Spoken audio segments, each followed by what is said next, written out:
विद्यार्थियों सत श्री अकाल। मैं हरजिंदर कौर तुहाडी पंजाबी विषय की अध्यापका तुहाडा पंजाबी जमात विच स्वागत करदी हाँ।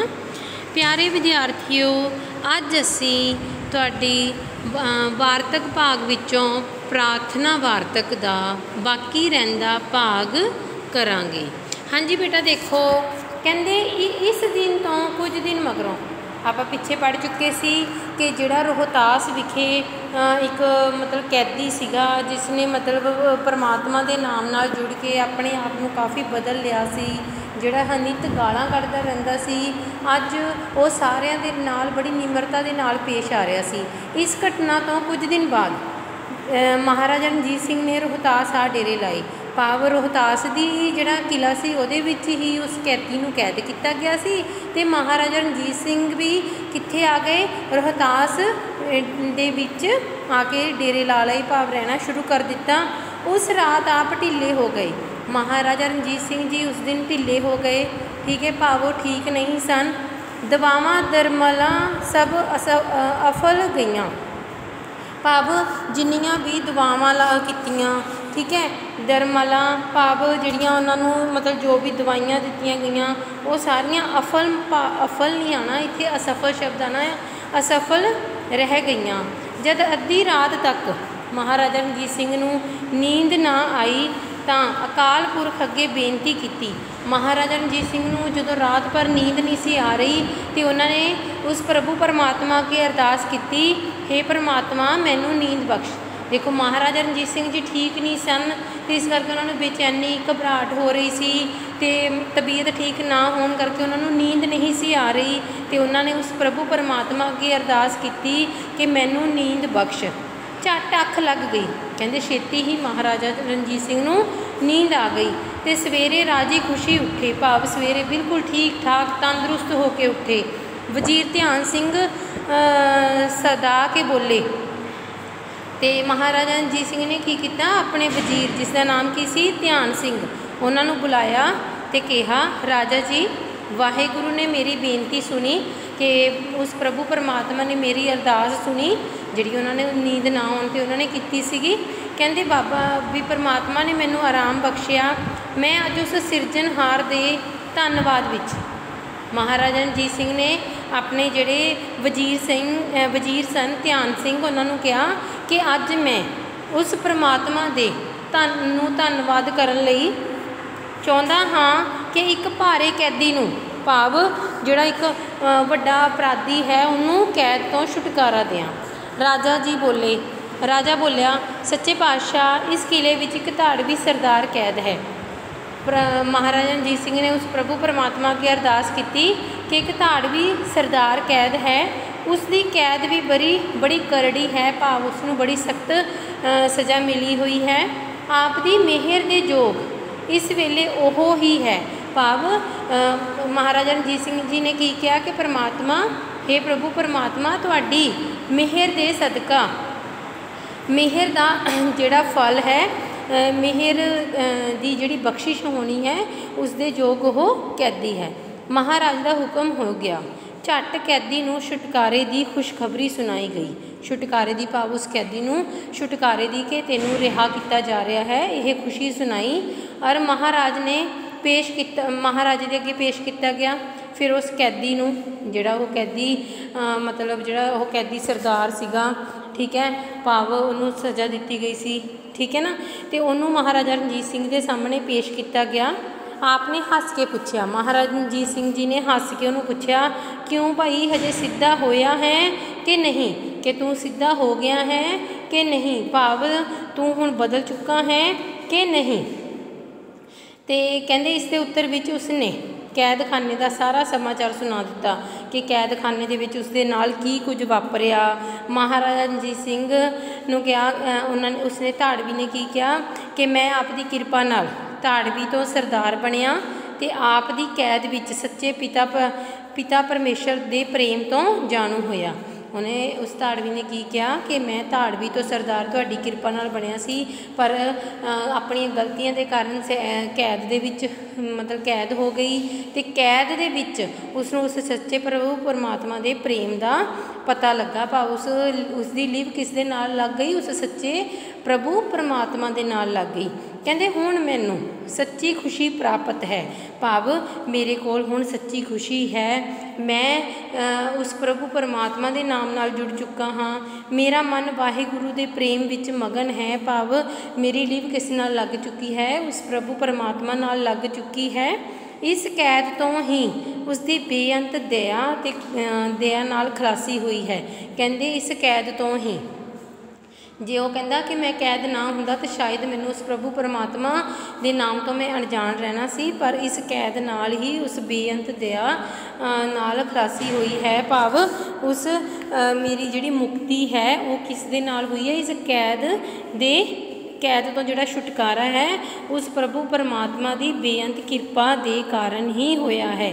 ਅੰਤ ਨੂੰ ਵੀ ਮਹਾਭੋਜਲ ਤੋਂ ਉਸਨੇ ਛੁਟਕਾਰਾ ਬਖਸ਼ਣਾ ਹੈ।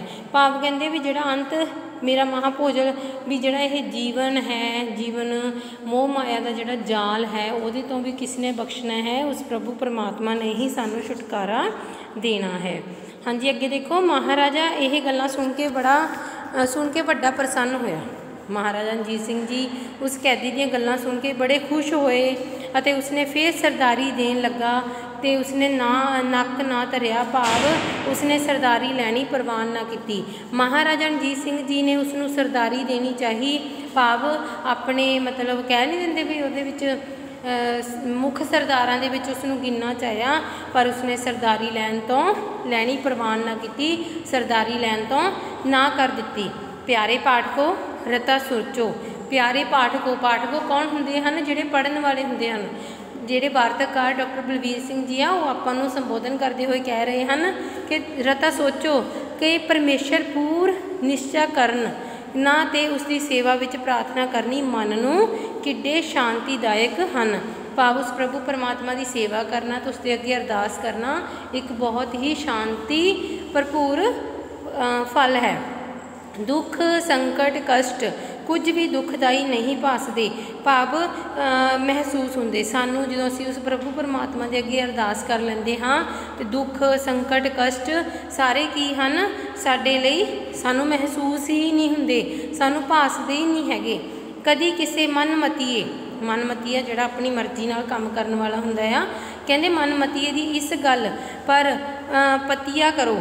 ਪਤੀਆ ਭਾਵ ਕਹਿੰਦੇ ਪਤੀਆ ਕਰੋ ਕਿ ਪ੍ਰਾਰਥਨਾ ਕਰਨੀ ਵਿਅਰਥ ਹੈ। ਕਹਿੰਦੇ ਪੁਰ ਨਾ ਪਤੀਆ ਕਰੋ, ਧਿਆਨ ਨਾ ਦਿਓ। ਕਹਿੰਦੇ ਕਿ ਆਪਣੀ ਮਰਜ਼ੀ ਨਾਲ ਕੰਮ ਕਰਨ ਵਾਲੇ ਦੀ ਇਸ ਗੱਲ 'ਤੇ ਧਿਆਨ ਨਾ ਦਿਓ ਕਿ ਪ੍ਰਾਰਥਨਾ ਕਰਨੀ ਵਿਅਰਥ ਹੈ। ਜਿਹੜੇ ਆਪਣੀ ਮਰਜ਼ੀ ਨਾਲ ਕੰਮ ਕਰਦੇ ਆ ਉਹਨਾਂ ਦਾ ਕਹਿਣਾ ਹੁੰਦਾ ਹੈ ਕਿ ਉਸ ਪ੍ਰਭੂ ਪਰਮਾਤਮਾ ਅੱਗੇ ਅਰਦਾਸ ਕਰਨੀ ਵਿਅਰਥ ਹੈ। ਸਾਨੂੰ ਇਸ ਗੱਲਾਂ ਦੇ ਉੱਤੇ ਧਿਆਨ ਨਹੀਂ ਦੇਣਾ ਚਾਹੀਦਾ। ਸਦਾ ਇਸ ਗੱਲ ਨੂੰ ਚੇਤੇ ਰੱਖੋ ਕਿ ਰੱਬ ਸਾਡਾ ਦਿਆਲੂ ਪਿਤਾ ਹੈ, ਕਿ ਜਿਹੜਾ ਪ੍ਰਭੂ ਪਰਮਾਤਮਾ ਹੈ ਉਹ ਸਾਡਾ ਦਿਆਲੂ ਪਿਤਾ ਹੈ। ਅਸੀਂ ਭੁੱਲਣਹਾਰ ਪੁੱਤਰ ਹਾਂ।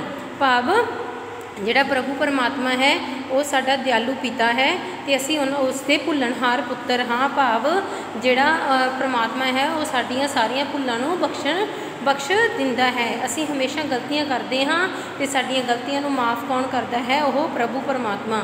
ਕਹਿੰਦੇ ਜੈਸਾ ਬਾਲਕ ਭਾਏ ਸੁਭਾਈ ਲੱਖ ਅਪਰਾਧ ਕਮਾਵੇ, ਕਰ ਉਪਦੇਸ਼ ਝਿੜਕੇ ਬਹੁ ਭਾਤੀ ਬਹੁੜ ਪਿਤਾ ਗਲ ਲਾਵੇ।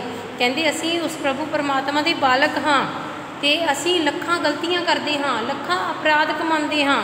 ਕਰ ਉਪਦੇਸ਼ ਝਿੜਕੇ, ਸਾਡਾ ਪ੍ਰਭੂ ਪਰਮਾਤਮਾ ਸਾਨੂੰ ਉਪਦੇਸ਼ ਦੇ ਕੇ, ਭਾਵ ਸਬਕ ਦੇ ਕੇ, ਸਿੱਖਿਆ ਦੇ ਕੇ ਸਾਨੂੰ ਝਿੜਕਦਾ ਹੈ।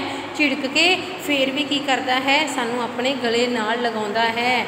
ਭਾਵ ਸਾਡੀਆਂ ਗਲਤੀਆਂ ਕਰਨ 'ਤੇ ਉਹ ਸਾਨੂੰ ਸਜ਼ਾ ਨਹੀਂ ਦਿੰਦਾ, ਸਾਨੂੰ ਸਹੀ ਰਾਹ ਦਿਖਾ ਕੇ, ਸਾਨੂੰ ਸਹੀ ਸਿੱਖਿਆ ਦੇ ਕੇ ਆਪਣੇ ਗਲ ਲਾ ਲੈਂਦਾ ਹੈ। ਹਾਂਜੀ ਬੇਟਾ ਦੇਖੋ,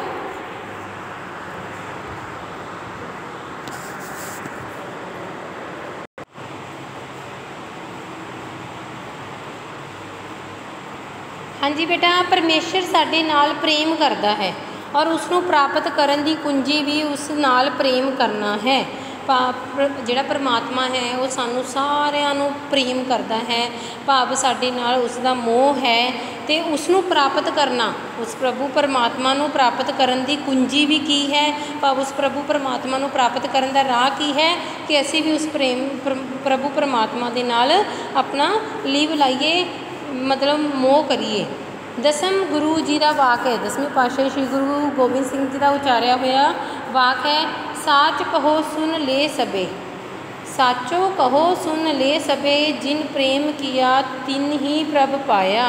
कहते यह प्रभ बाणी दे विच भी आया है कि सच कहो सुन ले सबे, जिहड़ी एक गल है ये सच्ची है, तो तुसी सारे ध्यान नाल ये गल सुन लो। सच कहा गया है, गुरु गोबिंद सिंह जी ने सच कहा है, तो तुसी सारे ध्यान नाल सुन ले सबे, तो तुसी सारे ध्यान नाल सुनो। जिन प्रेम किया तिन प्रभ पाया, जिसने उस प्रभु परमात्मा दे नाल प्रेम पा लिया, उसने ही उस प्रभु परमात्मा नू पा लिया। भाव उस प्रभु परमात्मा नू प्रेम करन वाला ही उस प्रभु परमात्मा की प्राप्ति कर लैंदा है। ये दुनिया थोड़े दिन है, ये जिहड़ा संसार आ एक मेले की तरह आ, पहले लोग जाई जा रहे आ, नवे आई जा रहे आ, आवागमन लगा होया आ, ठीक है।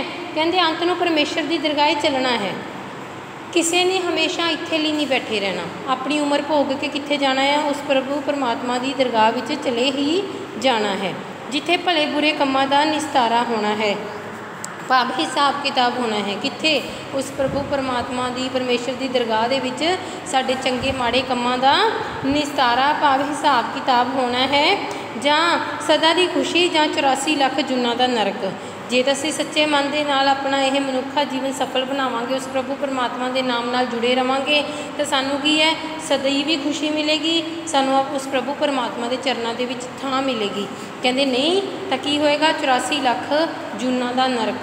ये जिहड़ियां 84 लाख जूना ना ये नरक हैं, कहते यह नरक भोगना पेगा। तां ते भला यह है साडे लई, भला की है सानू 84 लाख जूना तो बचन लई उस पापी वांगू इस जगत विच पिता तो पाप बख्शा के कुछ भजन रूपी खेप लद लो। कहते सानू उस कैदी वांग, जिहड़ा कैदी रोहतास किले दे विच कैद सी, ते उसने एक पोथी पढ़ी, पोथी पढ़न तो बाद उसने अपना जीवन बदल लिया, उस प्रभु परमात्मा नाल लीव ला लई और उस प्रभु परमात्मा दे अगे अपनी भुल्लां बख्श लईआं। कहते उस दे वांग सानू की करना चाहिए है, अपने पिता प्रभु परमात्मा दे कोल अपनी भुल्लां दी खिमा मंग लैनी चाहिए है, ते भजन रूपी खेप भाव एक बार लैंदियां जान वाला भार, के एक बार लैंदियां जान वाला भार के सानू भजन रूपी जिहड़ा उसकी भजन बंदगी करनी चाहिए है। जगत का विहार शुद्ध रखो तो मन करतार वाल रखो और सदीवी प्रार्थना करो। सानू की कहते हैं, जगत नाल विहार भाव चंगा रखो, मन विच किस नूं रखो, वहमां भरमां नूं नहीं, उस प्रभु परमात्मा नूं रखो और हमेशा प्रार्थना ते विश्वास रखो, प्रार्थना करते रहो, तो तुहाडियां जिहड़ा जीवन है वो मनुखी जीवन सफल हो जाएगा। ठीक है, इसलिए मनुखी जीवन दे विच अरदास दा बहुत महत्व है। तो अज तो तुसी सारिਆਂ ने भी उस प्रभु परमात्मा के अगे सच्चे मन नाल जदों भी कोई भीड़ पैंदी है तो अरदास करते रहना आ। अरदास सिर्फ अपने लिए नहीं, सरबत दे भले लई करनी है। ठीक है, हाँ जी बेटा जी, अज लई सिर्फ इन्ना ही। तुसी इस वीडियो की सहायता नाल इस वार्तक नूं चंगी तरह समझना आ, इसके औखे शब्दों के अर्थ अपनी फेयर नोटबुक दे विच लिखती रूप विच करने हैं। धन्यवाद।